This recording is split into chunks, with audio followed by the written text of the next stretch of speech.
കർത്താവിനാലേറെ സ്നേഹമുള്ളവരെ, വചനവൈനിൽ ഈ പ്രഭാതത്തിൽ നാം ധ്യാനിക്കുന്ന വേദഭാഗം സംഖ്യാപുസ്തകം 9 അധ്യായം 15 മുതലുള്ള തിരുവചനം. സാക്ഷ്യകൂടാരം സ്ഥാപിച്ച ദിവസം മേഘം അതിനെ ആവരണം ചെയ്തു. അഗ്നി പോലെ പ്രകാശിച്ചുകൊണ്ട് സന്ധ്യ മുതൽ പ്രഭാതം വരെ അത് കൂടാരത്തിന് മുകളിൽ നിന്നു. നിരന്തരമായി അത് അങ്ങനെ നിന്നു. പകൽ മേഘവും രാത്രി അഗ്നിരൂപവും കൂടാരത്തെ ആവരണം ചെയ്തു. മേഘം കൂടാരത്തിൽ നിന്ന് ഉയരുമ്പോൾ ഇസ്രായേൽ ജനം യാത്ര തിരിക്കും. മേഘം നിൽക്കുന്നിടത്ത് അവർ പാളയമടിക്കും.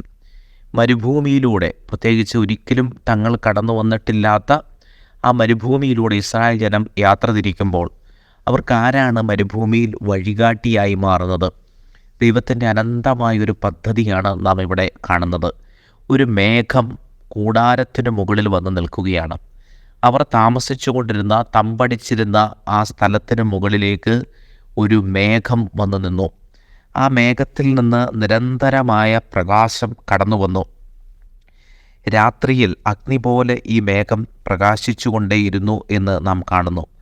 സന്ധ്യ മുതൽ പ്രഭാതം വരെ വെളിച്ചം നൽകുവാനായിട്ട് ആ മേഘം കൂടാരത്തിന് മുകളിൽ ജ്വലിച്ചു നിന്നു. നിരന്തരമായി അതങ്ങനെ നിന്നു എന്നാണ് നാം മനസ്സിലാക്കേണ്ടത്. അപ്പോൾ ഈ മേഘം സൂചിപ്പിക്കപ്പെടുന്നത് പരിശുദ്ധാത്മാവിനെയാണ്.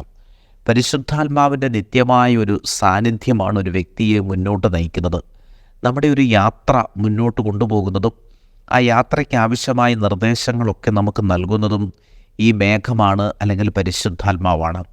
നിരന്തരം അത് നമ്മുടെ കൂടാരത്തിന് മുകളിൽ കത്തി ജ്വലിക്കുന്നുണ്ട് എന്നും ഒരു അദൃശ്യ സാന്നിധ്യമായി പരിശുദ്ധാത്മാവെന്ന ആ വ്യക്തിയുടെ ആ രൂപം തന്നെ നമ്മുടെ കൂടെ യാത്ര ചെയ്യുന്നുണ്ട് എന്ന് നാം മനസ്സിലാക്കണം.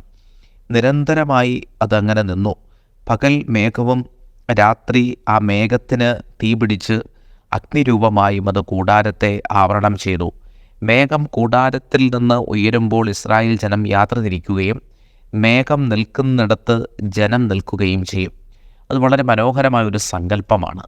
എന്ന് പറഞ്ഞാൽ ഒരു കാലത്ത് സംഭവിച്ച ആ യാഥാർത്ഥ്യം നമ്മുടെ ജീവിതത്തിൽ ഒരു പ്രത്യേക തലത്തിൽ നാം അതിനെ മനസ്സിലാക്കിയാൽ നമ്മുടെ ജീവിതത്തിൽ ഉണ്ടായിരിക്കേണ്ട ഏറ്റവും അടിസ്ഥാനപരമായ ഒരു സങ്കല്പമാണത്.